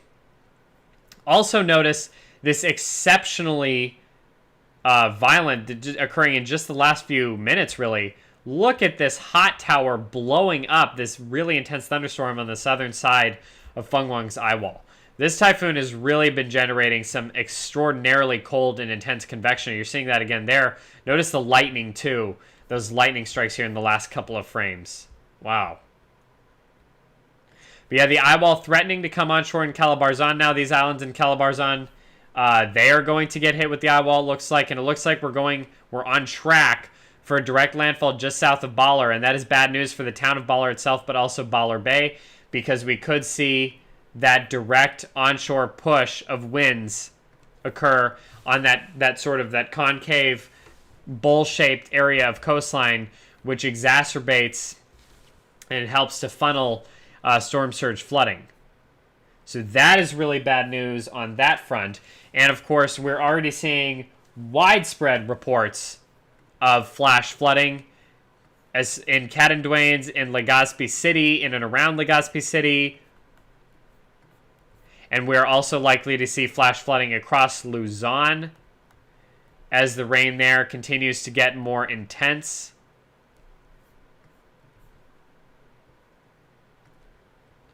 The waves are a very serious problem as well because they're massive, 40 plus feet, 12 to 13 meters. And that is coming for the coast of Luzon.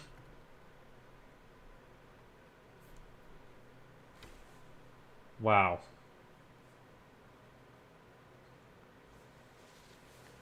If you're just joining us, thank you for tuning in, for sharing and liking the stream, and also commenting. Feel free to ask any question, and we'll do our best to answer it.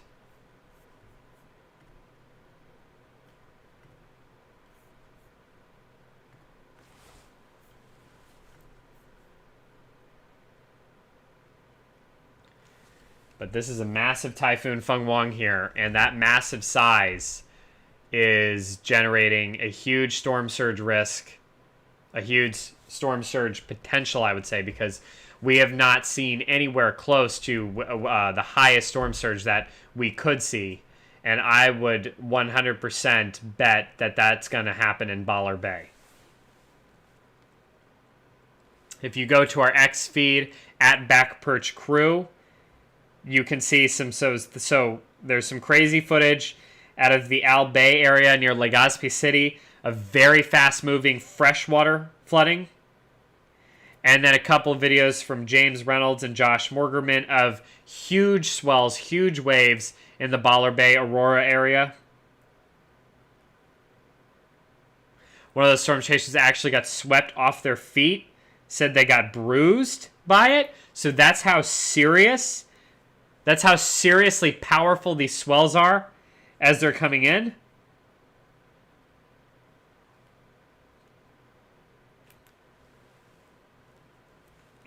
I'm seeing some unconfirmed footage from the Palilo Islands. But again, I can't confirm that yet.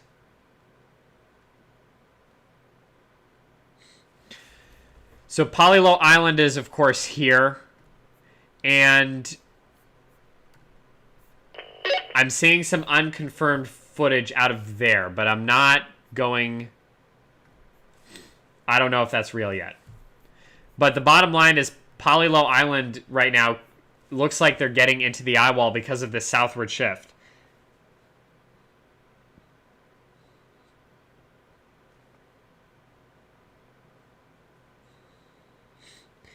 Oh yeah, I mean Imran Mahmood commenting on X, the storm surge in Baller is going to be nuts. At Radio Filipino 1. A creek in Sorsogon City has overflowed onto the road due to the continuous rainfall in the area caused by Super Typhoon Uwan.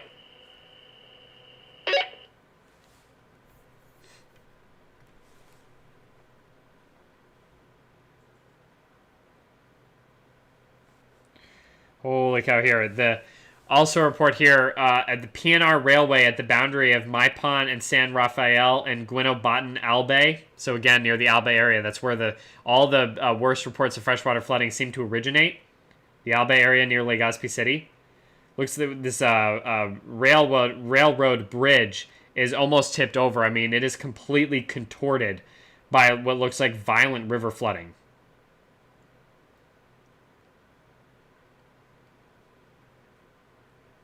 Seawalls being breached, multiple areas in Luzon here. More reports, violent waves also crashing into the town of Dingalan, Aurora. So that's Aurora again.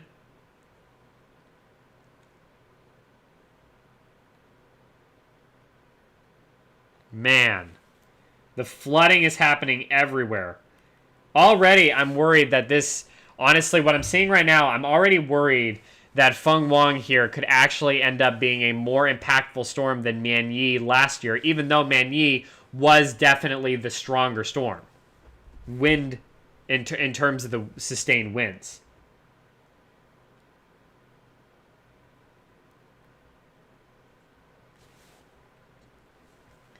But with how much we're seeing this early, with how much stuff we're seeing this early. Also, crazy video, you gotta see it. Crazy video posted by Weather Monitor with Fung-wong's winds violently shaking the Camelagon hanging bridge, and it's insane. It almost looks fake. It's so insane. But it's you got this bridge, it just bouncing up and down so radically. A testament to how strong the winds are. Also footage from earlier in Catanduanes Island, where conditions neared a whiteout, basically.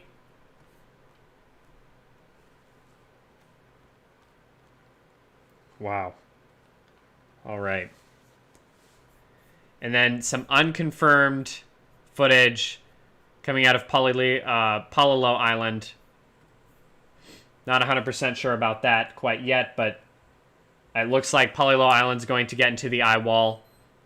And at this point, with the southern trends continuing, man, Quezon City, Manila, watch out, because I'm not even discounting the idea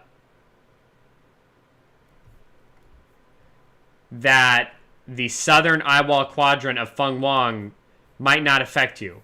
It would still take a continued trend to the south. So it would take a continued trend to the south for that to happen. But I feel like that's seriously in the cards. And that is very concerning. And of course, you have storm surge risk on Palilo Island too, especially if they're going to get directly into the eye wall. So there are just so many areas here. And then you can look at areas like Angeles and Tarlac City and Gabaldon and San Jose. Baler obviously has been a main focus of what we've been talking about. But and the cities on Palilo Island, also Infanta down here, Umaray, San Miguel, Cabanatuan City, I think right there, San Jose, so many different areas. I mean, this is just really bad news with how much flooding we're seeing. And I focus on the flooding more than the winds, as strong and dangerous as those 125 mile per hour sustained winds are, because water is what kills. Water has the greatest potential for loss of life.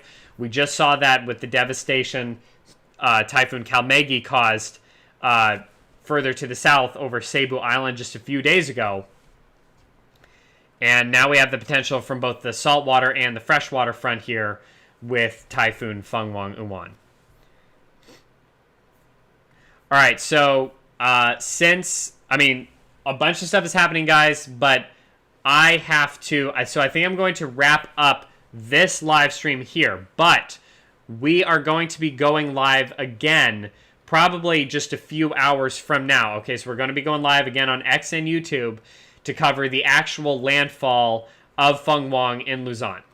All right, so I'm going to wrap up this live stream here and continue covering it on my X feed at Backperch Crew. Follow us there for more live coverage in terms of post updates here.